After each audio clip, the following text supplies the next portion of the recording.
लोकसभा निवडणुकीच्या वेळी विखेंनी आपल्याला सुजयबाबत विचारलं होतं, मात्र आयबीनं सुजय यांचा रिपोर्ट पॉझिटिव्ह दिला होता आणि ते विजयी होतील असं वाटलं होतं, असं विधान मुख्यमंत्र्यांनी केलं।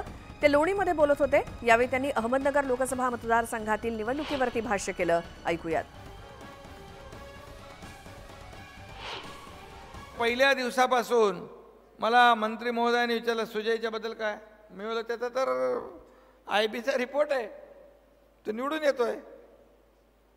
पण हे अंडर करंट जो आहे सगळा जो, आणि ज्या पद्धतीने तुम्हाला मी सांगतो खूप मोठ्या प्रमाणावर मतदान झालं, अगदी परदेशातून पण मतदार आले, हे शिकण्यासारखं आहे।